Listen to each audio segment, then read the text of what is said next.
ಓಂ ಶಾಂತಿ. ನಾವೆಲ್ಲ ಆತ್ಮರು ಭ್ರೂ ಮಧ್ಯದಲ್ಲಿ ಸ್ಮೃತಿ ಸ್ವರೂಪರಾಗುತ್ತಾ ನಿರಾಕಾರ ಸ್ಥಿತಿಯಲ್ಲಿ ಸ್ಥಿತರಾಗಿ ನಿರಾಕಾರ ಪರಮಾತ್ಮನ ಸ್ಮೃತಿಯಲ್ಲಿ ಈ ಒಂದು ಅವ್ಯಕ್ತ ಮಾಸದಲ್ಲಿ ವಿಶೇಷವಾಗಿ ಬಾಪ್ ದಾದಾರವರನ್ನು ಆಹ್ವಾನಿಸುತ್ತಾ ಪ್ರಜಾಪಿತ ಬ್ರಹ್ಮ ಜಗದಂಬಾ ಸರಸ್ವತಿ ಮಮ್ಮಾರವರನ್ನು ಸ್ಮೃತಿ ಮಾಡುತ್ತಾ ಈ ದಿನದ ಅವ್ಯಕ್ತ ಮುರಳಿ ಚಿಂತನೆಯನ್ನು ಅವ್ಯಕ್ತ ಸ್ಥಿತಿಯಲ್ಲಿದ್ದು ನಾವೆಲ್ಲರೂ ಕೂಡ ಮನನ ಚಿಂತನೆಯನ್ನು ಮಾಡೋಣ. ಈ ಒಂದು ಓಂ ಶಾಂತಿ ಟಿವಿಯ ಮುಖಾಂತರ ಆಲಿಸುತ್ತಿರುವ ಮತ್ತು ವೀಕ್ಷಿಸುತ್ತಿರುವ ನನ್ನೆಲ್ಲ ಸಹೋದರಾತ್ಮರಿಗೆ ಆತ್ಮೀಯವಾದ ಸ್ವಾಗತ ಸುಸ್ವಾಗತ. ಈ ದಿನದ ವರದಾನ ಬಾಬಾರವರು ಅವ್ಯಕ್ತ ಮುರಳಿಯಲ್ಲಿ ಈ ದಿನದ ವರದಾನವನ್ನು ಕೊಟ್ಟಿದ್ದಾರೆ. ಸಂಕಲ್ಪ ರೂಪಿ ಬೀಜವನ್ನು ಸದಾ ಸಮರ್ಥವನ್ನಾಗಿ ಮಾಡುವಂತಹ ಜ್ಞಾನಿತ್ವ ಆತ್ಮಭವ. ಸಂಕಲ್ಪರೂಪಿ ಬೀಜವನ್ನು ಸದಾ ಸಮರ್ಥವನ್ನಾಗಿ ಮಾಡುವಂತಹ ಜ್ಞಾನಿತ್ವ ಆತ್ಮಭವ ಎನ್ನುವ ವರದಾನ ಕೊಟ್ಟಿದ್ದಾರೆ. ನಾವು ಪ್ರತಿಯೊಂದು ಬಾಬಾರವರ ಮಹಾವಾಕ್ಯಗಳನ್ನು ಅವರ ಉದ್ದೇಶವನ್ನು ಅರಿತುಕೊಂಡಾಗ ಅದರ ಯಥಾರ್ಥ ನಮಗೆ ಅರಿವಾಗುತ್ತೆ. ಈ ದಿನದ ವರದಾನವನ್ನು ನೋಡಿದಾಗ ಇಲ್ಲಿ ಸಂಕಲ್ಪಕ್ಕೆ ಜಾಸ್ತಿ ಪ್ರಿಪರೇಷನ್ ಕೊಟ್ಟಿದ್ದಾರೆ ನೋಡಿ, ಸಮರ್ಥ ಸಂಕಲ್ಪ ಮಾಡಬೇಕು ಅಂತ ಬಾಬಾರವರೇ ಹೇಳ್ತಾರೆ. ಹಿಂಗೆ ಅರ್ಥ ಮಾಡ್ಕೊಳ್ತೀವಿ. ಇದು 100% ರಾಂಗ್. ಯಾಕಂದರೆ ಒಂದು ಸ್ಟೇಟ್ಮೆಂಟನ್ನು ಯಾವ ರೂಪದಲ್ಲಿ ನಾವು ನೋಡ್ತೇವೆ ಆ ರೂಪದಲ್ಲಿ ನಮಗೆ ಕಾಣಿಸ್ತಾ ಹೋಗುತ್ತೆ. ಯಾವ ಆ್ಯಂಗಲಲ್ಲಿ ನಾವು ಅದನ್ನು ನೋಡ್ತೇವೆ ಅದೇ ಆ್ಯಂಗಲಲ್ಲಿ ನಾವು ಸ್ವೀಕಾರ ಮಾಡಲಿಕ್ಕೆ ಸಾಧ್ಯವಾಗುತ್ತೆ. ಇದೇ ಬಾಬಾರವರು ಎಷ್ಟೋ ಸಲ ನೀವು ಸಂಕಲ್ಪ ಅತೀತ ಆಗಿ ನಿಸ್ಸಂಕಲ್ಪ ಸ್ಥಿತಿಯಲ್ಲಿ ಬನ್ನಿ ಅಂದಾಗ ಅದು ನಮಗೆ ಅಷ್ಟು ಈಸಿಯಾಗಿ ಒಳಗಡೆ ಹೋಗೋದಿಲ್ಲ. ಯಾಕಂದರೆ ನಮಗೆ ಯಾವುದು ಇಷ್ಟನೋ ಅದನ್ನು ಬಾಬಾರವರು ಹೇಳಿದರೆ ಅದು ತುಂಬ ಒಳಗಡೆ ಆಳವಾಗಿ ತಗೊಳ್ತೀವಿ ಮತ್ತು ನಮ್ಮ ಕಿವಿಗೆ ಅದು ಕೇಳಿಸುತ್ತೆ. ಯಾವುದು ನಮಗೆ ಮಾಡಲಿಕ್ಕೆ ಇಷ್ಟನೇ ಇಲ್ವೋ ಅದು ಬಾಬಾರವರು ಎಷ್ಟು ಸಲ ಹೇಳಿದರೂ ಕೂಡ ನಮ್ಮ ಕಿವಿಗೆ ಅದು ತಾಕೋದು ಇಲ್ಲ. ತಾಕಿದರೂ ತಾಕದಂತೆ ತೇಲಿಸ್ಕೊಂಡು ಹೋಗಿಬಿಡ್ತೀವಿ ನಾವು. ಆದರೆ ಇವತ್ತಿನ ವರದಾನದಲ್ಲಿ ಸಂಕಲ್ಪಕ್ಕೆ ಎಷ್ಟು ಮಹತ್ವ ಇದೆ ನೋಡಿ. ಬಾಬಾರವರು ಪ್ರತಿಯೊಂದು ಸಂಕಲ್ಪ ಅನ್ನೋದೊಂದೊಂದು ಬೀಜಕ್ಕೆ ಹೋಲಿಸ್ತಾ ಇದ್ದಾರೆ. ಅದು ಸಮರ್ಥವಾಗಿರಬೇಕು ಅಂತ ಹೇಳ್ತಾ ಇದ್ದಾರೆ. ಇದು ನಮಗೆ ಕಾಣಿಸುತ್ತೆ. ಆದರೆ ಬಾಬಾರವರು ಹೇಳಕ್ಕೆ ಹೊರಟಿರೋದು ಇದನ್ನಲ್ಲ. ಸಂಕಲ್ಪವನ್ನು ಹೈಲೈಟ್ ಮಾಡಲಿಕ್ಕೆ ಹೋಗ್ತಕ್ಕಂಥದ್ದಲ್ಲ, ಅಥವಾ ಸಂಕಲ್ಪವನ್ನು ಸಮರ್ಥವಾಗಿ ಇಟ್ಕೊಳ್ಬೇಕು ಅಂತ ಹೇಳ್ತಾ ಇರೋದಲ್ಲ. ಇಲ್ಲಿ ನಾವು ಆಗಬೇಕು ಅಂತ ಹೇಳಿರೋದು ಜ್ಞಾನಿತ್ವ ಆತ್ಮಭವ. ಜ್ಞಾನಿ ಆತ್ಮರಾಗಿ ಅನ್ನೋದು ಇಲ್ಲಿ ಆತ್ಮವನ್ನು ಹೈಲೈಟ್ ಮಾಡಿದ್ದು ನಾವು ಮುಚ್ಚಿ ಹಾಕಿಕೊಂಡು ನಮಗಿಷ್ಟ ಅಂತೇಳಿ ಸಂಕಲ್ಪ ಸಮರ್ಥವಾಗಿರ್ಬೇಕಂತ ಹೇಳ್ತಿದ್ದಾರೆ ಬಾಬಾ ಅಂತ ಹಿಂಗೆ ತಗೊಳ್ಳೋ ಕೆಟಗರಿನೂ ಇದೆ. ಜ್ಞಾನಿತ್ವ ಆತ್ಮರಾಗಿ ಅಂತ ಹೇಳ್ತಾ ಇದ್ದಾರೆ ಬಾಬಾ. ಜ್ಞಾನಿ ಆತ್ಮ ಆಗಬೇಕು, ಆತ್ಮವನ್ನು ಹೈಲೈಟ್ ಮಾಡಿದ್ದಾರೆ ಅಂತ ನೋಡೋರಿಗೆ ಇದನ್ನು ಕೂಡ ಸಿಕ್ಕತ್ತೆ. ಆದರೆ ಆ್ಯಕ್ಚುಲ್ ಆಗಿ ಈ ವರದಾನ ಯಾರಿಗೆ? ಇಲ್ಲಿ ಆತ್ಮವನ್ನು ಹೈಲೈಟ್ ಮಾಡಿದ್ರು ಅಥವಾ ಸಂಕಲ್ಪವನ್ನು ಹೈಲೈಟ್ ಮಾಡಿದ್ರು? ಇವೆರಡರ ಮಧ್ಯೆ ಸೂಕ್ಷ್ಮ ಒಂದು ಪರಿಧಿ ಇದೆ. ಇಲ್ಲಿಯ ತನಕ ನಾವು ಸಂಕಲ್ಪ ಸಿದ್ಧಿ ಸಂಕಲ್ಪನೇ ಎಲ್ಲ, ಸಂಕಲ್ಪದಿಂದನೇ ಎಲ್ಲ ಅನ್ನೋ ಥರದಲ್ಲಿ ನಾವು ಮಾತಾಡಿಕೊಂಡು ಬಂದಿರೋದ್ರಿಂದ ಕರ್ಮ ಸಿದ್ಧಾಂತದಲ್ಲಿ ಸಂಕಲ್ಪ ಬೀಜ ಸಂಕಲ್ಪದಿಂದ ಎಲ್ಲ ಅನ್ನುವಂಥ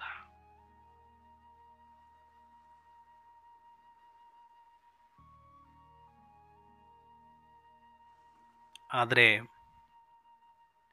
ಎಲ್ಲಿಯ ತನಕ ನೀವು ಆತ್ಮಕ್ಕೆ ಪ್ರಿಪರೇಷನನ್ನು ಕೊಡೋದಿಲ್ವೋ, ಆತ್ಮವನ್ನು ನೀವು ಹೈಲೈಟ್ ಮಾಡಿಕೊಳ್ಳೋದಿಲ್ವೋ, ಆತ್ಮ ಸಮರ್ಥ ಅಂತ ನೀವು ಅಂದ್ಕೊಳ್ಳೋದೇ ಇಲ್ವೋ, ಆತ್ಮಕ್ಕಿಂತ ಇನ್ಯಾವುದನ್ನೂ ನೀವು ಹೆಚ್ಚು ಮಾಡಿಕೊಂಡ್ರೂ ಕೂಡ ತಿಳ್ಕೊಳ್ಳಿ, ನೀವು ಆತ್ಮ ಅಭಿಮಾನಿಗಳಾಗಲಿಕ್ಕೆ ಸಾಧ್ಯ ಆಗೋದೇ ಇಲ್ಲ. ಆತ್ಮ ಅಭಿಮಾನಿಗಳಾಗಬೇಕು ಅಂತಂದರೆ ಆತ್ಮವನ್ನು ಸರಿಯಾಗಿ ಅರ್ಥ ಮಾಡಿಕೊಳ್ಬೇಕು. ಎಲ್ಲದಕ್ಕಿಂತ ಸರ್ವಶ್ರೇಷ್ಠ ಆತ್ಮ ಅಂತಲೇ ನೀವು ನೋಡ್ತಾ ಹೋಗಬೇಕು. ಆತ್ಮ ಅಲ್ಲದ ಎಲ್ಲವನ್ನೂ ಕೂಡ ತಿರಸ್ಕಾರ ಮಾಡ್ತಾ ಬರಬೇಕು. ಆತ್ಮ ಒಂದಕ್ಕೆ ಪುಷ್ಟಿ ಕೊಡ್ತಾ ಬರಬೇಕು. ಎಲ್ಲ ಜ್ಞಾನದ ಸಾರವೂ ಕೂಡ ನಿಮ್ಮ ಆತ್ಮವನ್ನು ಸ್ಮೃತಿಯಲ್ಲಿ ತರಿಸುವುದು, ಜಾಗೃತಿ ಮಾಡುವುದು, ಸ್ವಧರ್ಮದಲ್ಲಿ ಸ್ಥಿತ ಮಾಡಿಸುವುದು, ಸ್ವರೂಪದಲ್ಲಿ ಕೂಡಿಸುವುದು, ಸ್ವಮಾನದಲ್ಲಿ ತರಿಸುವುದಾಗಿದೆ. ಆದರೆ ಸ್ವಮಾನ, ಸ್ವರೂಪ, ಸ್ವಸ್ಮೃತಿ, ಸ್ವಸ್ಥಿತಿ ಇದೆಲ್ಲವೂ ಸ್ವ ಅಂದಾಗ ಬರುವುದು ಬರೀ ಆತ್ಮ ಮಾತ್ರ. ಅಲ್ಲಿ ಶರೀರ ಇಲ್ಲ, ಅಲ್ಲಿ ಮನಸ್ಸಿಲ್ಲ, ಅಲ್ಲಿ ಸಂಕಲ್ಪ ಇಲ್ಲ, ಅಲ್ಲಿ ಮಾತಿಲ್ಲ, ಅಲ್ಲಿ ಕರ್ಮ ಇಲ್ಲ, ಅಲ್ಲಿ ಪ್ರಕೃತಿ ಇಲ್ಲ. ಆತ್ಮ ಸಪ್ರೇಟ್, ಪಾತ್ರ ಸಪ್ರೇಟ್. ಪಾತ್ರದೊಳಗಡೆ ಶರೀರ, ಮನಸ್ಸು, ಬುದ್ಧಿ, ಸಂಸ್ಕಾರ ಇದೆಲ್ಲವೂ ಕೂಡ ಪಾತ್ರದಲ್ಲಿ ಬರುವಂಥ ವಿಚಾರಗಳು. ಆತ್ಮದ ಅಭಿಮಾನಿ ಆಗಬೇಕು ಅಂದರೆ ವಾಟ್ ಈಸ್ ಸೋಲ್? ಆತ್ಮ ಅಂದ್ರೆ ಏನು? ಆತ್ಮದೊಳಗಡೆ ಏನಿದೆ? ಆತ್ಮದ ಆಳ ಎಂಥದ್ದು? ಆತ್ಮದ ಶಕ್ತಿ ಎಂಥದ್ದು? ಆತ್ಮ ಮೀನ್ಸ್ ನಾನು ನಾನು ನಾನು ನನ್ನ ಬಗ್ಗೆ ನನಗೆ ಪ್ರೌಡ್ ಫೀಲ್ ಬರ್ತಾ ಇಲ್ಲ. ನಾನು ಬಳಸುವ ಸಾಮಗ್ರಿಗಳ ಬಗ್ಗೆ ನನಗೆ ನಂಬಿಕೆ ಇದೆ. ಈಗ ಉದಾಹರಣೆ ಕೊಡ್ತೀನಿ ನಿಮಗೆ. ಒಂದು ಕಾರ್ ತಗೊಂಡಿದ್ದೀನಿ. ಕಾರ್ ಪವರ್ಫುಲ್ ಆಗಿದೆ. 100 ಕಿಲೋಮೀಟರ್ಸ್ ಪರ್ ಸ್ಪೀಡ್ ಹೋಗ್ತಾ ಇದೆ. 100 ಕಿಲೋಮೀಟರ್ಸ್ ಪರ್ ಹವರ್, 200 ಕಿಲೋಮೀಟರ್ ಸ್ಪೀಡಲ್ಲಿ ಹೋಗ್ತಾ ಇದೆ. ತುಂಬ ಪವರ್ಫುಲ್ ಆಗಿದೆ, ತುಂಬ ಗ್ರಿಪ್ಡ್ ಆಗಿದೆ, ಮಜಬೂತ್ ಆಗಿದೆ. ಎಷ್ಟು ಬೇಕಾದರೂ ವರ್ಣನೆ ಮಾಡ್ಬೋದು ಒಂದು ಕಾರನ್ನು ನಾವು. ಅದಕ್ಕೆ 5 ಲಕ್ಷದ್ದು ಇರುತ್ತೆ, 10 ಲಕ್ಷದ್ದು ಇರುತ್ತೆ, 50 ಲಕ್ಷದ್ದು ಇರುತ್ತೆ, 5 ಕೋಟಿದು ಇರುತ್ತೆ, 50 ಕೋಟಿದು ಇರುತ್ತೆ ಅನ್ಕೊಳ್ಳೋಣ. ಎಷ್ಟೇ ನೀವು ಅದನ್ನು ಹೊಗಳ್ತಾ ಹೋದ್ರೂ ಕೂಡ ಅದು ಮಟೀರಿಯಲ್. ನಿಮ್ಮಿಂದ ಅದೇ ಹೊರತಾಗಿ ಅದರಿಂದ ನೀವಲ್ಲ. ನೀವು ಬಳಸ್ಕೊಂಡ್ರೆ ಮಾತ್ರ ಅದಕ್ಕೆ ಬೆಲೆನೇ ಹೊರತಾಗಿ ಇಲ್ಲ ಅಂದ್ರೆ ಅದಕ್ಕೆ ಯಾವುದು ಬೆಲೆನೇ ಇಲ್ಲ. ಆದರೆ ನಾನು ಬಳಸ್ಕೊಳ್ಳೇಬೇಕು ಅಥವಾ ಬಳಸ್ಕೊಳ್ತಿದ್ದೀನಿ ಅನ್ನೋ ಕಾರಣಕ್ಕೆ ನನಗಿಂತ ಅದನ್ನೇ ಶ್ರೇಷ್ಠ ಅನ್ನೋದು ಅದು ನಮ್ಮ ಅಜ್ಞಾನದ ಪರಮಾವಧಿ. ಅದು ನಮ್ಮ ಸ್ವಾಭಿಮಾನಕ್ಕೆ ನಾವು ಧಕ್ಕೆ ತಂದುಕೊಂಡಂತೆ. ಎಂಥದ್ದೇ ಕಾರಾದರೂ ಕೂಡ ಕಾರಿಗಿಂತ ಸಮರ್ಥ ಚಲಾಯಿಸುವ ಡ್ರೈವರ್ ಇರಬೇಕಾಗತ್ತೆ, ಮಾಲೀಕ ಇರಬೇಕಾಗತ್ತೆ. ಆಗ ಮಾತ್ರನೇ ಅದನ್ನು ಸಮರ್ಥವಾಗಿ ಉಪಯೋಗಿಸ್ಕೊಳ್ಳಕ್ಕಾಗತ್ತೆ. ಅದು ಎಷ್ಟೇ ಸಮರ್ಥವಾಗಿದ್ರೂ ಕೂಡ ಉಪಯೋಗಿಸ್ಕೊಳ್ಳೋನು ಸಮರ್ಥ ಇಲ್ಲ ಅಂತಂದಿದ್ರೆ, ಅಥವಾ ಉಪಯೋಗಿಸ್ಕೊಳ್ಳೋನನ್ನು ನಾವು ಸರಿಯಾಗಿ ನೋಡ್ಕೊಂಡಿಲ್ಲ ಅಂತಂದರೆ, ಕಾರನ್ನು ಮಾತ್ರ 5 ಕೋಟಿ ರೂಪಾಯಿ ಕಾರ್ ಇದೆ ಅಂತಂದುಬಿಟ್ಟು ಅದಕ್ಕೆ ಮಾತ್ರ ತುಂಬ ಎಲ್ಲ ರೀತಿಯ ಬ್ರೇಕು, ಎಕ್ಸ್ಲೀಟ್ರು, ಕ್ಲಚ್ಚು ಅಂತ ಆಗಾಗ ಮೇಂಟೆನೆನ್ಸು, ವಾಷಿಂಗು ಎಲ್ಲ ಮಾಡಿಸ್ತಾ ಇರ್ತೀವಿ. ಕಾರ್ ಡ್ರೈವರ್ ಕಡೆಗೆ ಗಮನ ಕೊಡಲಿಲ್ಲ. ಅವನು ಊಟ ಮಾಡಿದ್ನ, ಉಪವಾಸ ಇದ್ದಾನೆ, ಅವನಿಗೆ ತಲೆನೋವು ಇದೆಯಾ, ಜ್ವರ ಇದೆಯಾ, ಅವನು BP ಶುಗರ್ ಚೆನ್ನಾಗಿದೆಯಾ, ಕಣ್ಣು ಚೆನ್ನಾಗಿ ಕಾಣಿಸ್ತಿದೆಯಾ, ಅದ್ರ ಬಗ್ಗೆ ನೀವು ಕೇರ್ ಮಾಡಲಿಲ್ಲ. ಅಯ್ಯೋ ಬಿಡಿ, ನನ್ನ ಕಾರ್ ಹಂಗಿದೆ, ನನ್ನ ಕಾರ್ ಹಂಗಿದೆ, ನನ್ನ ಕಾರ್ ಹಂಗಿದೆ, ನನ್ನ ಕಾರ್ ಹಂಗಿದೆ ಅಂತ ಡ್ರೈವರ್ ಬಗ್ಗೆ, ಅಯ್ಯೋ ಅವನೇ ನನ್ನ ಕಾರಲ್ಲಿ ಕೆಪಾಸಿಟಿ ಇರ್ತಾನೆ, ಅವನು ಓಡಿಸ್ತಾ ಇರೋದು, ಆ ಸೀಟಲ್ಲಿ ಯಾರು ಕೂತ್ಕೊಂಡ್ರು ಓಡಿಸ್ತಾರೆ ಅಂತ ನೀವು ಕಾರ್ನ ಹೈಲೈಟ್ ಮಾಡಿಕೊಂಡು ಅವನನ್ನು ವೀಕ್ ಮಾಡಿದ್ರೆ ಒಂದು ಕ್ಷಣ ಸಾಕು ಇಡೀ ಕಾರ್ನ ನುಜ್ಜುಗುಜ್ಜು ಮಾಡೋಕೆ. ಹೇಗೋ ಹಾಗೆ ಇವತ್ತು ಪರಿಸ್ಥಿತಿ ನಮ್ಮದು ಹಾಗೆ ಆಗ್ತಿದೆ. ಮನಸ್ಸಂಗಿದೆ, ಮನಸ್ಸಿಂಗಿದೆ, ಮನಸ್ಸು ಮಾಡಿದ್ರೆ ಏನು ಬೇಕಾದ್ರೆ ಆಗಿಬಿಡುತ್ತೆ, ಸಂಕಲ್ಪ ಸಿದ್ಧಿ ಆಗಿಬಿಡುತ್ತೆ. ಅರೆ ಯಾರಿಗೆ ಬೇಕು ಸಂಕಲ್ಪ, ಅದನ್ನು ಯೂಸ್ ಮಾಡ್ಕೊಳ್ಳೋರು ಯಾರು? ಆತ್ಮ ಯೂಸ್ ಮಾಡ್ಕೊಳ್ತಾ ಇದೆ ಅಂತ ಸಂಕಲ್ಪಕ್ಕೆ ಬೆಲೆ ಇದೆ ಹೊರತಾಗಿ ವಾಟ್ ಈಸ್ ಸಂಕಲ್ಪ? ಯಾರಿಗೋಸ್ಕರ ಅದು? ನನಗೋಸ್ಕರ ಅಂದ ಮೇಲೆ ನಾನು ಅದಕ್ಕಿಂತನೂ ಶ್ರೇಷ್ಠನೋ, ನನಗೋಸ್ಕರ ಇರುವ ಒಂದು ಇಂದ್ರಿಯ ಶ್ರೇಷ್ಠನೋ? ಈ ಡಿಫರೆನ್ಸೇ ಅರ್ಥ ಆಗಿಲ್ಲ ನಮಗಿಲ್ಲಿ ತನಕ. ನಾನು ಬಳಸಿಕೊಳ್ಳುವ ಒಂದು ವಸ್ತು ಅದು, ಅದನ್ನು ಶ್ರೇಷ್ಠ ಮಾಡಬೇಕು, ನಾನು ಶ್ರೇಷ್ಠ ಆಗಿರಬೇಕು. ಇದು ಸ್ವಾಭಿಮಾನ. ಹಾಗೆ ನೋಡಿದ್ರೆ ನಿಮ್ಮ ಸಂಕಲ್ಪಕ್ಕಿಂತನೂ ಮನಸ್ಸಿಗಿಂತನೂ ಆತ್ಮ ಶಕ್ತಿಶಾಲಿ ಅನ್ನೋದನ್ನು ನಾವು ಮರಿತಾ ಬರ್ತಾ ಇದ್ದೇವೆ. ಆತ್ಮ ಏನೂ ಇಲ್ಲ, ಮನಸ್ಸೇ ಇಲ್ಲ ಅನ್ನೋ ಥರದಲ್ಲಿ ನಾವು ಕ್ಲಾಸ್ಗಳನ್ನು ಕೇಳಿಕೊಂಡು ಭಕ್ತಿ ಮಾರ್ಗದಲ್ಲಿ ಆತ್ಮದ ಯಥಾರ್ಥ ವಿಸ್ತಾರ ಇರಲಿಲ್ಲ, ಪರಿಚಯ ಇರಲಿಲ್ಲ. ಆತ್ಮ ಅನ್ನೋದು ಗುರುತಿಸಿದ್ರು ಒಂದು ಶಕ್ತಿ ಇದೆ ಅಂತ ಗೊತ್ತಾಯಿತು.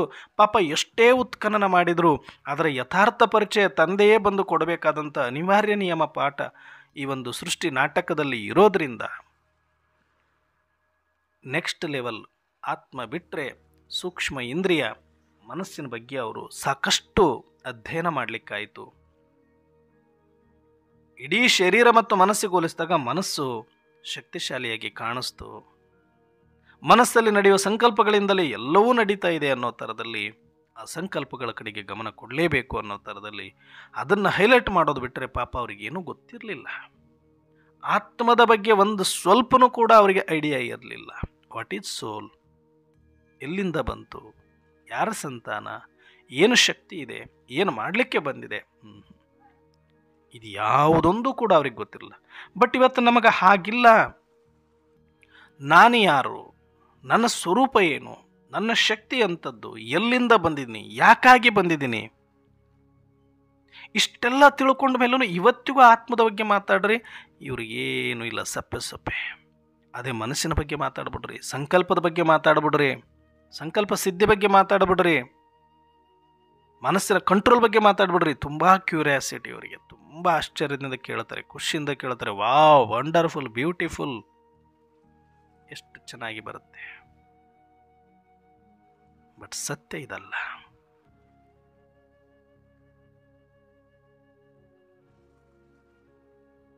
ನಾನು ಆತ್ಮ ಸಮರ್ಥನಾಗಿದ್ದರೆ ಯಾವುದನ್ನು ಬೇಕಾದರೂ ಸಮರ್ಥವಾಗಿ ಬಳಸಿಕೊಳ್ಳೋ ಕೆಪಾಸಿಟಿ ನನಗೆ ಬರುತ್ತೆ, ಅದು ಎಷ್ಟೇ ಹಾಳಾಗಿದ್ದರೂ ಕೂಡ. ಒಬ್ಬ ಡ್ರೈವರ್ ಸರಿಯಾಗಿರೋನಿದ್ರೆ ಗುಜ್ರಿ ಗಾಡಿ ಕೊಟ್ಟರು ಕೂಡ ಅವನು ಕರೆಕ್ಟಾಗಿ ನಡೆಸ್ಕೊಂಡು ಹೋಗಲಿಕ್ಕೆ ಪ್ರಯತ್ನ ಪಡ್ತಾನೆ, ಅವನು ಕಂಟ್ರೋಲಲ್ಲಿ ಇಟ್ಕೊಳ್ಳೋಕೆ ನೋಡ್ತಾನೆ. ಒಂದು ಸ್ವಲ್ಪ ಅದು ಯೋಗ್ಯ ಮಾಡಿಕೊಂಡು ಅದನ್ನು ಸ್ಟಾರ್ಟ್ ಮಾಡ್ಕೊಂಡ್ಬಿಡ್ತಾನೆ ಅವನು. ಅದ್ರ ಮೇಲೆ ಕಂಪ್ಲೇಂಟ್ ಹಾಕ್ಲಿಕ್ಕೆ ಹೋಗಲ್ಲ. ಅಯ್ಯೋ ಇದು ಕಲರ್ ಹೋಗ್ಬಿಟ್ಟಿದೆ, ಡ್ಯಾಮೇಜ್ ಆಗಿಬಿಟ್ಟಿದೆ, ಹೆಡ್ಲೈಟ್ ಹೋಗ್ಬಿಟ್ಟಿದೆ, ಬ್ರೇಕ್ ಸರಿಯಾಗಿ ಇಡ್ತಾ ಇಲ್ಲ, ಕ್ಲಚ್ ಬೀಳ್ತಾ ಇಲ್ಲ ಅಂತ ಬರೀ ನೆಪಗಳನ್ನು ಹೇಳ್ಕೊಂಡು ಕೊಡಲ್ಲ. ಇರೋದ್ರಲ್ಲೇ ಎಷ್ಟಿದೆಯೋ ಅಷ್ಟು ಸರಿ ಮಾಡಿಕೊಂಡು ಅದನ್ನು ನಡೆಸಲಿಕ್ಕೆ ಪ್ರಯತ್ನ ಪಡ್ತಾನೆ, ಅದನ್ನು ಉಪಯೋಗಿಸ್ಕೊಳ್ಳೋಕೆ ನೋಡ್ತಾನೆ. ಯಾವಾಗ ಅವನು ಸಮರ್ಥನಾಗಿರ್ತಾನೆ ಆಗ. ಆದರೆ ಎಷ್ಟೇ ಸಮರ್ಥವಾಗಿರೋದು ಇನ್ಸ್ಟ್ರೂಮೆಂಟ್ ಇದ್ದರೂ ಕೂಡ ಅದನ್ನು ಉಪಯೋಗಿಸ್ಕೊಳ್ಳೋನು ಸಮರ್ಥ ಅಂತ ಅಂದ್ಕೊಂಡಿಲ್ಲ, ಅವನ ಮೇಲೆ ಕಾನ್ಫಿಡೆನ್ಸ್ ಇಲ್ಲ, ಅವನ ಧೈರ್ಯ ಇಲ್ಲ ಅಂದರೆ ಅದು ಎಂಥ ಕೋಟಿ ಬೆಲೆ ಬಾಳುವ ಶೋರೂಮ್ ಕಾರ್ ಆದರೂ ಕೂಡ ಅವನು ಅದರಲ್ಲಿ ಕೂತ್ಕೊಳ್ಳೋಕ್ಕೂ ಆಗಲ್ಲ, ಭಯಪಟ್ಟೆ ಸತ್ತೋಗ್ಬಿಡ್ತಾನೆ ಅವನು. ಇದು ವಾಸ್ತವ. ಹಾಗೆ ನಾನು ಆತ್ಮ ಸಮರ್ಥನಾಗಿದ್ದರೆ ನಾನು ಮಾಡುವ ಸಂಕಲ್ಪ ಅಷ್ಟೇ ಅಲ್ಲ, ಆಡುವ ಮಾತು, ಮಾಡುವ ಕರ್ಮ ಪ್ರತಿಯೊಂದು ಸಮರ್ಥವಾಗಿರುತ್ತೆ. ಅದರಲ್ಲಿ ಒಂದು ಎಕ್ಸಾಂಪಲ್ ಇವತ್ತು ಸಂಕಲ್ಪದ ಬೀಜವನ್ನು ಸಮರ್ಥವನ್ನಾಗಿ ಮಾಡುವ ಜ್ಞಾನಿತ್ವ ಆತ್ಮಭವ ಅಂತ ಹೇಳಿದರು. ಅಂದರೆ ಅರ್ಥ ನೀವು ಸಂಕಲ್ಪವನ್ನು ಶ್ರೇಷ್ಠ ಮಾಡಿ ಅಂತ ಅಲ್ಲ, ನೀವು ಸಮರ್ಥರಾಗಿ ಸಂಕಲ್ಪ ಶ್ರೇಷ್ಠ ಆಗುತ್ತೆ. ಅಂದರೆ ಇವತ್ತು ಏನು ಹೇಳಕ್ಕೆ ಹೊರಟಿದ್ದಾರೆ ಬಾಬಾ ಅಂದರೆ, ಒಬ್ಬ ಜ್ಞಾನಿತ್ವ ಆತ್ಮ ಅಂದ್ರೆ ಅದರ ಲಕ್ಷಣ ಹೆಂಗಿರ್ಬೇಕು. ಮತ್ತೆ ಆತ್ಮ ಅಂತೂ ಕಾಣಿಸೋದಿಲ್ಲ, ಆತ್ಮ ಕಾಣಿಸಲ್ವಲ್ಲ, ನಿರಾಕಾರ ಅಲ್ವಾ. ನಮಗಿವತ್ತು ಸ್ಮೃತಿ ಬಂದಿದೆ ಅಂದ್ರೂ ನಮಗೆ ಆತ್ಮ ಅಂತ ಅನ್ನಿಸ್ತಾ ಇಲ್ಲ, ಎಲ್ಲಿದೆ ಅಂತ ಅನ್ನಿಸ್ತಾ ಇಲ್ಲ, ಫೀಲ್ ಬರ್ತಾ ಇಲ್ಲ. ಆದರೆ ಅದೇ ಮನಸ್ಸು ಫೀಲ್ ಬರುತ್ತೆ. ಯಾಕೆ ಅಂದರೆ ಅದರಲ್ಲಿ ಸಂಕಲ್ಪಗಳ ಬುಗ್ಗೆಗಳು ಹೇಳುತ್ತೆ. ಅದು ಸೂಕ್ಷ್ಮ ಇದೆ, ಸೂಕ್ಷ್ಮ ಇಲ್ಲಿ ಅನುಭವಕ್ಕೆ ಬರ್ತಾ ಇದೆ. ಸೂಕ್ಷ್ಮ ಸ್ವಲ್ಪ ಈಸಿ, ನಿರಾಕಾರಗಿಂತ ಅನುಭವಕ್ಕೆ ತಗೊಳ್ಳೋದು ಜಲ್ದಿ. ಅದಾದಮೇಲೆ ನಮ್ಮ ಹಾರ್ಟು, ನಮ್ಮ ಕಿಡ್ನಿ, ನಮ್ಮ ಲಿವರು, ನಮ್ಮ ಮಾತು, ನಮ್ಮ ಕಣ್ಣು, ನಮ್ಮ ನಡತೆ, ಎಲ್ಲ ಆಚಾರ ವಿಚಾರ ವ್ಯವಹಾರವು ನಮ್ಮ ಗಮನಕ್ಕೆ ಬರುತ್ತೆ. ಆದರೆ ಇವೆಲ್ಲದಕ್ಕಿಂತ ಮುಖ್ಯವಾಗಿ ಫಸ್ಟ್ ನಾವು ನಮ್ಮ ಒಳಗಡೆ ಇರುವ ಸೂಕ್ಷ್ಮ ಮನಸ್ಸು ಮತ್ತು ಸಂಕಲ್ಪಗಳು ಗಮನಕ್ಕೆ ಬರುತ್ತೆ. ಅದು ಕೂಡ ನಿರಾಕಾರ ಬಿಟ್ಟರೆ ನೆಕ್ಸ್ಟ್ ಮೈಂಡು, ಸೂಕ್ಷ್ಮವಾಗಿರುವ ಶಕ್ತಿ, ಸೂಕ್ಷ್ಮವಾಗಿರುವ ಇಂದ್ರಿಯ, ಅದು ನಾವು ಆತ್ಮ ಸಮರ್ಥ ಇದೆಯೋ ಇಲ್ವೋ ಅನ್ನೋದನ್ನು ತೋರಿಸಿಕೊಡುವ ಒಂದು ಇಂಡಿಕೇಟರ್. ಮೈಂಡ್ ಅನ್ನೋದು ಒಂದು ಇಂಡಿಕೇಟರ್. ಆತ್ಮ ಸಮರ್ಥ ಆದಾಗ ಅಲ್ಲಿ ಗ್ರೀನ್ ಕಲರ್ ಕಾಣಿಸುತ್ತೆ, ಆತ್ಮ ವೀಕ್ ಆದಾಗ ಅಲ್ಲಿ ಯೆಲ್ಲೋ ಕಲರ್ ಕಾಣಿಸುತ್ತೆ, ಆತ್ಮ ಫುಲ್ ವೀಕ್ನೆಸ್ನಿಂದ ಫುಲ್ ಬಳಲಿದಾಗ ಅಲ್ಲಿ ರೆಡ್ ಕಾಣಿಸುತ್ತೆ. ಅರ್ಥಾತ್ ಏನೋ ಉಪಯೋಗಕ್ಕಿಲ್ಲ, ಡೇಂಜರ್ ಅಷ್ಟೇ. ಎಲ್ಲರೂ ಆ ರೆಡ್ ಲೈಟಲ್ಲಿ ಇದ್ವಿ ಅಂದರೆ ಮೈಂಡ್ ಏನು ಇಂಡಿಕೇಟ್ ಮಾಡ್ತಿತ್ತು? Complete negative. ರೆಡ್ ಅಂತಂದ್ರೇನು ಕಂಪ್ಲೀಟ್ ನೆಗೆಟಿವ್ ಅಲ್ಲಿತ್ತು. ಯೆಲ್ಲೋ ಅಂದ್ರೇನು ಸ್ವಲ್ಪ ಪಾಸಿಟಿವ್ ಸ್ವಲ್ಪ ನೆಗೆಟಿವ್, ಸ್ವಲ್ಪ ಪಾಸಿಟಿವ್ ಸ್ವಲ್ಪ ನೆಗೆಟಿವ್. ಗ್ರೀನ್ ಅಂದ್ರೇನು complete positive. Mind is index of the face ಅಂತ ಹೇಳ್ತೀವಿ ನಾವು, index of the soul. Face is index of the mind ಹೇಗೋ, mind is index of the soul. ಅದನ್ನು ಇವತ್ತು ಅರ್ಥ ಮಾಡಿಸ್ಲಿಕ್ಕೆ ಇಲ್ಲಿ ಪ್ರಯತ್ನ ಪಟ್ಟಿದ್ದು ಬಾಬಾರವರು. ಜ್ಞಾನಿತ್ವ ಆತ್ಮ, ಜ್ಞಾನಿತ್ವ ಆತ್ಮ ಅಂದರೆ ಹೆಂಗಿರ್ತಾರವರು ಗೊತ್ತಾಗಬೇಕಲ್ಲ ನಮ್ಮ ಕಣ್ಣಿಗೆ. ಹೆಂಗೆ ಗುರುತಿಸ್ಬೇಕು ನಾವು? ಅಟ್ಲೀಸ್ಟ್ ನಾವು ಜ್ಞಾನಿ ಆತ್ಮ ಆಗಿದ್ದೀವಿ ಅನ್ನೋದಕ್ಕೊಂದು ಪ್ರೂಫ್ ಬೇಕಲ್ಲ, ನಮ್ಮನ್ನು ನಾವು ಚೆಕ್ ಮಾಡೋಕ್ಕೆ ಒಂದು ಮೆಜರ್ಮೆಂಟ್ ಬೇಕಲ್ಲ. ಅದಕ್ಕೋಸ್ಕರ ಇವತ್ತು ಬಾಬಾರವರು ಹೇಳ್ತಾರೆ, ಸಂಕಲ್ಪಗಳನ್ನು ಸಮರ್ಥವನ್ನಾಗಿ ಮಾಡುವಂತಹ ಜ್ಞಾನಿತ್ವ ಆತ್ಮ ಭವ. ಅಂದರೆ ನೀವು ಜ್ಞಾನಿತ್ವ ಆತ್ಮ ಆಗಿದ್ದೀರಿ ಅಂತಂದರೆ 100% ನಿಮ್ಮಲ್ಲಿ ಸಮರ್ಥ ಸಂಕಲ್ಪಗಳು, ಒಂದೊಂದು ಸಂಕಲ್ಪನೂ ಬೀಜದ ರೂಪದಲ್ಲಿ ಸಮರ್ಥವಾಗಿರುತ್ತೆ. ಅಂದರೆ ಬೀಜಕ್ಕೆ ಹೋಲಿಸ್ತಾರೆ ಅಂತಂದರೆ ಸಾರದಲ್ಲಿರುತ್ತೆ, ವಿಸ್ತಾರದಲ್ಲಿರಲ್ಲ ಸಂಕಲ್ಪ. ಮತ್ತು ಪರ್ಫೆಕ್ಟ್ ಆಗಿರುತ್ತೆ, ಎಸೆನ್ಸ್ಫುಲ್ ಆಗಿರುತ್ತೆ ಅಂತ ಅರ್ಥ. ಬೀಜ ಅಂತಂದ್ರೇನು? ಎಸೆನ್ಸ್ಫುಲ್ ಆಗಿರೋದು, ಸಾರದಲ್ಲಿರೋದು, ಪವರ್ಫುಲ್ ಆಗಿರೋದು, ಪರ್ಫೆಕ್ಟ್ ಆಗಿರೋದು ಅಂತ. ಹಾಗೆ ನೀವು ಮಾಡುವ ವಿಚಾರಗಳು ಎಷ್ಟು ಪರ್ಫೆಕ್ಟ್ ಆಗಿರುತ್ತೆ, ಎಷ್ಟು ಪವರ್ಫುಲ್ ಆಗಿರುತ್ತೆ, ಎಷ್ಟು ಪರ್ಫೆಕ್ಟ್ ಆಗಿರುತ್ತೆ ಅನ್ನೋ ಆಧಾರದ ಮೇಲೆ ನೀವು ಅಷ್ಟು ಸಮರ್ಥ ಆತ್ಮರಾಗಿದ್ದೀರಿ ಅನ್ನೋ ಇಂಡಿಕೇಶನ್. ನಾನು ಆತ್ಮದ ಸಮರ್ಥತೆಯನ್ನು ಇಂಡಿಕೇಟ್ ಮಾಡೋದು ಮೈಂಡ್ ಆಗಿರೋದ್ರಿಂದ ನಿಮ್ಮಲ್ಲಿ ಸಮರ್ಥ ಸಂಕಲ್ಪಗಳು ಬರ್ತಾ ಇದೆ ಅಂತಂದರೆ ನೀವು ಜ್ಞಾನಿತ್ವ ಆತ್ಮ.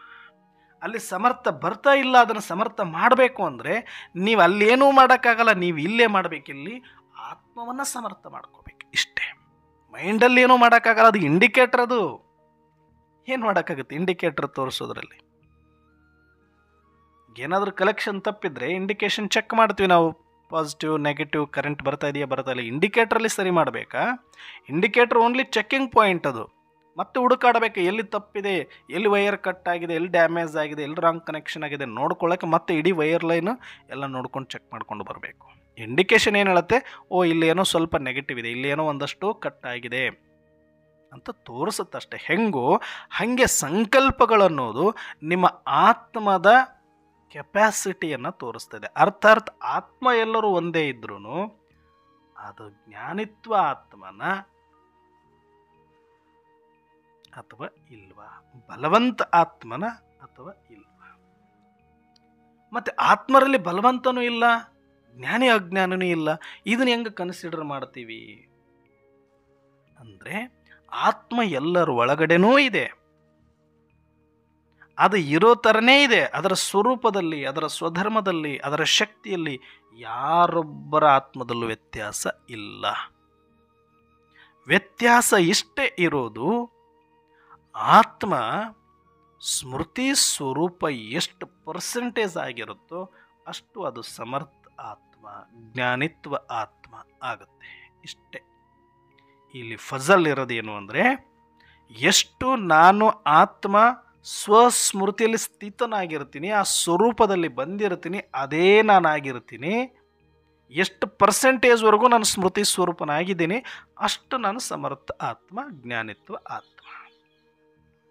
ಆಗ ಎಷ್ಟು ಎಷ್ಟು ಎಷ್ಟು ಎಷ್ಟು ನೀನು ಸ್ಮೃತಿ ಸ್ವರೂಪನಾಗ್ತೀಯೋ, ಜ್ಞಾನಿತ್ವ ಆತ್ಮ ಆಗಬೇಕಂದ್ರೇನು, ನಿನ್ನ ಸ್ವಸ್ಮೃತಿಯಲ್ಲಿ ಇದ್ದರೆ ಸಾಕು, ಇನ್ನೇನು ಮಾಡಬೇಕಾಗಿಲ್ಲ. ನಾನು ಆತ್ಮ, ನನ್ನ ಆತ್ಮ, ನನ್ನ ಆತ್ಮ.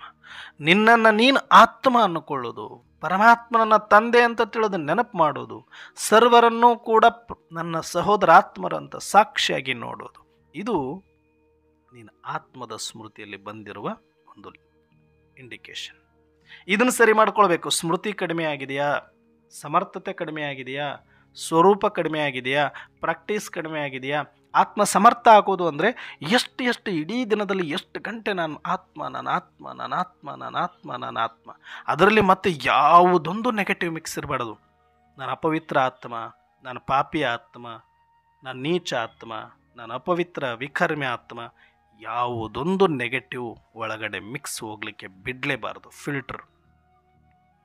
ಒರಿಜಿನಲ್ ಅನಾದಿ ಸ್ವರೂಪ ಹೇಗಿದೆಯೋ ಹಾಗೆ ಇವತ್ತೂ ಇದ್ದೀನಿ. ಪಾತ್ರದಲ್ಲಿ ಅವೆಲ್ಲವೂ ಬರುತ್ತೆ ಹೋಗುತ್ತೆ, ಪಾತ್ರ ಅನುಸಾರ.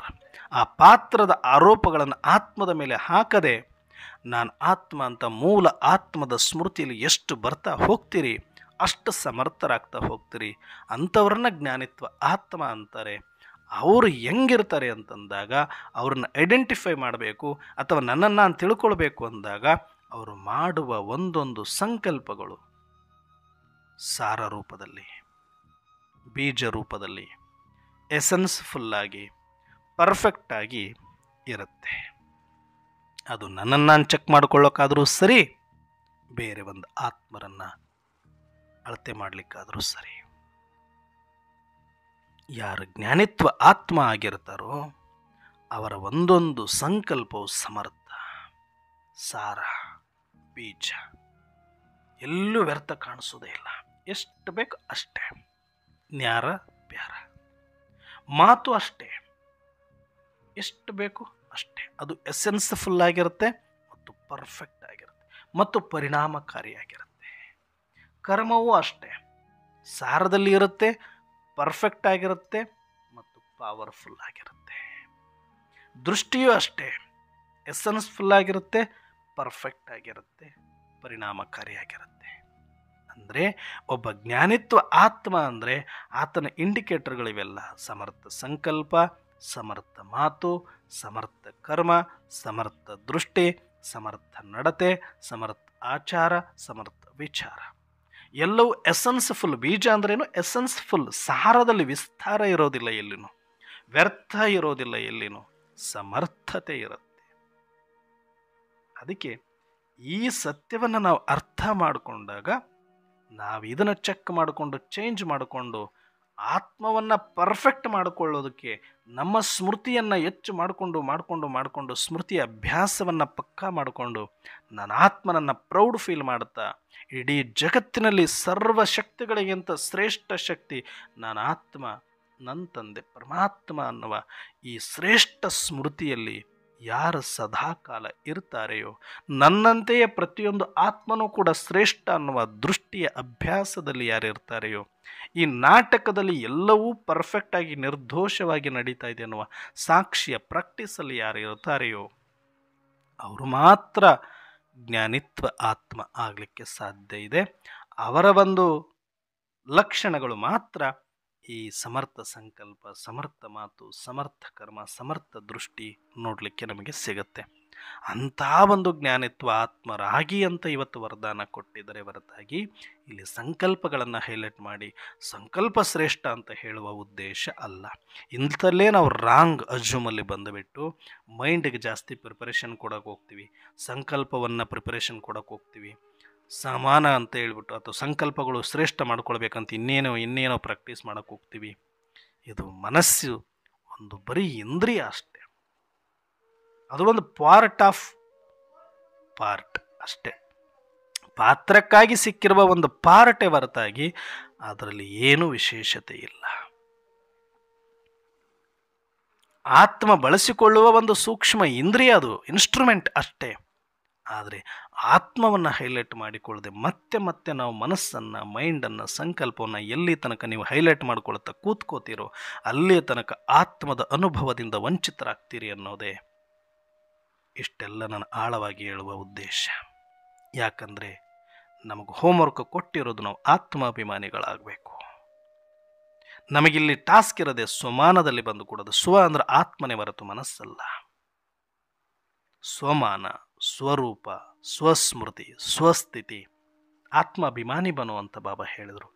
ಇಲ್ಲಿ ಪರಮಾತ್ಮಾಭಿಮಾನಿನು ಅಂತ ಹೇಳಿಲ್ಲ. ಅದು ಭಕ್ತಿ ಮಾರ್ಗ ಅಂದ್ಬಿಟ್ರು. ಆತ್ಮಾಭಿಮಾನಿ ಆದರೆ ಜ್ಞಾನ ಮಾರ್ಗ, ಪರಮಾತ್ಮಾಭಿಮಾನಿ ಆದರೆ ಭಕ್ತಿ ಮಾರ್ಗ. ಆತ್ಮಾಭಿಮಾನಿ ಆಗಿದ್ದವನು ಪರಮಾತ್ಮ ಬಿಟ್ಟಿರೋದೇ ಇಲ್ಲ, ಕಂಬೈಂಡಲ್ಲಿ ಇರ್ತೀವಿ ನಾವು. ಆತ್ಮ ಅಂದಲ್ಲಿ ಅಲ್ಲಿ ಪರಮಾತ್ಮ ಇದ್ದೇ ಇರ್ತಾನೆ, ಸಪ್ರೇಟಾಗಿ ಮಾಡೋ ಅವಶ್ಯಕತೆ ಬೀಳೋದಿಲ್ಲ. ಆ ಭಯನೂ ನಾವು ಇಟ್ಕೊಳ್ಳೋ ಅವಶ್ಯಕತೆ ಇಲ್ಲ. ಪರಮಾತ್ಮ ಕೊಟ್ಟಿರೋ ಹೋಮ್ವರ್ಕ್ ನಾನು ಆತ್ಮ ಅಂದಾಗ ಅಲ್ಲಿ ಪರಮಾತ್ಮನ ಡೈರೆಕ್ಟ್ ಸಂಪರ್ಕ ಇದ್ದೇ ಇರುತ್ತೆ. ನನಗೆ ಸಂಬಂಧಿ ಆಗಿಬಿಟ್ಟಿದ್ದೀನಿ ನಾನು. ಸಂಬಂಧಿ ಆದಮೇಲೆ ಇನ್ನೇನು ನೆನಪು ಮಾಡೋದು? ನೀನು ಆತ್ಮ ಅಂದಾಗ ಸಂಬಂಧಿನೇ, ಪ್ರಜ್ಞೆ ಬಂದ ಮೇಲೆ ಸಂಬಂಧಿನೇ. ಈಗ ಕುಡಿದು ಎಚ್ಚರ ತಪ್ಪಿ ಬಿದ್ದಿರುವಾಗ ಅವನು ಪ್ರೈಮ್ ಮಿನಿಸ್ಟರ್ ಆಗಿರ್ಬೋದು, ಅವನು ಇನ್ನೇನಾದರೂ ಆಗಿರ್ಬೋದು. ಪ್ರಜ್ಞೆ ಬರೋವರೆಗೂ ಅವನೇನೋ ಕುಡುಕ ಅಷ್ಟೇನೆ. ಪ್ರಜ್ಞೆ ಬಂತು ಅಂದರೆ ಅವನು ಪ್ರೈಮ್ ಮಿನಿಸ್ಟರ್ ಆಗಿಬಿಡ್ತಾನೆ, ತನ್ನ ಪತ್ನಿಗೆ ಗಂಡನೂ ಆಗಿಬಿಡುತ್ತಾನೆ, ಮಗನಿಗೆ ತಂದೆನೂ ಆಗಿಬಿಡುತ್ತಾನೆ, ತಾಯಿಗೆ ಮಗನೂ ಆಗಿಬಿಡುತ್ತಾನೆ. ಒಂದು ಸ್ಮೃತಿಯಲ್ಲಿ ಎಲ್ಲವೂ ಸಾಧ್ಯ ಇದೆ, ಎಲ್ಲವೂ ಪರ್ಫೆಕ್ಟ್ ಆಗೋಗುತ್ತೆ. ಆದರೆ ಸ್ಮೃತಿ ಬರದ ಹೊರತು ಅವನು ಕುಡುಕನೇ. ಹಾಗಾಗಿ ಕುಡುಕನನ್ನು ನೀವು ಏನೂ ಸರಿ ಮಾಡಲಿಕ್ಕಾಗಲ್ಲ. ಎಚ್ಚರ ಆಗೋವರೆಗೂ ತಡಿಲೇಬೇಕಾಗುತ್ತೆ, ಕಾಯಲೇಬೇಕಾಗುತ್ತೆ. ಕುಡುಕನಿಗೆ ನೀವು ಹೋಗಿ ಪಾಠ ಮಾಡಿದರೂ ಅದು ಉಪಯೋಗಕ್ಕೆ ಬರೋದಿಲ್ಲ. ಹೇಗೋ ಇಲ್ಲಿ ನನ್ನ ಆತ್ಮ ಸ್ಮೃತಿ ಇಲ್ಲದೆ ಇದ್ದಾಗ ಮೂರ್ಛಿತರಾಗಿದ್ವಿ. ಕುಡುಕರಂದರೆ ಮೂರ್ಛಿತರಾಗೋಗಿದ್ವಿ. ಅದನ್ನು ಎಷ್ಟು ನೀವು ಮೂರ್ಛಿತ ಆತ್ಮರನ್ನು ಸರಿ ಮಾಡ್ತಾ ಹೋದರೆ ಅದು ವ್ಯರ್ಥ ಪ್ರಯತ್ನ. ಬರೀ ನೀವು ಮನಸ್ಸನ್ನು ಪರಿವರ್ತನೆ ಮಾಡಿಬಿಡ್ತೀನಿ, ಇನ್ನೇನೋ ಕರ್ಮ ಪರಿವರ್ತನೆ ಮಾಡಿಬಿಡ್ತೀನಿ, ಇನ್ನೇನೋ ಧಾರಣೆಯಿಂದ ಮಾಡಿಬಿಡ್ತೀನಿ, ಆಗೋದಲ್ಲ. ಕುಡುಕ ಅಂತ ಅಂದಮೇಲೆ ಅವನಿಗೆ ಪ್ರಜ್ಞೆ ಬರೋವರೆಗೂ ನೀವು ಎಷ್ಟು ರೇಷ್ಮೆ ಬಟ್ಟೆ ಹಾಕಿದ್ರು ಅಷ್ಟೇ, ಅವನಿಗೆ ಸುಗಂಧ ದ್ರವ್ಯ ಹೊಡೆದ್ರು ಅಷ್ಟೇ, ಕುಡುಕನೇ ಅವನು. ಅವನಲ್ಲಿ ಯಾವ ಚೇಂಜಸ್ ಆಗಿಲ್ಲ. ನೀವು ಹೊರಗಿನ ಚೇಂಜಸ್ಸನ್ನು ಬಟ್ಟೆ ಬದಲಿಸಿರ್ಬೋದು, ಸೇಂಟ್ ಹೊಡೆದಿರ್ಬೋದು, ಸೂಟು ಬೂಟ ಹಾಕಿರ್ಬೋದು, ಉಪಯೋಗ ಏನಿದೆ?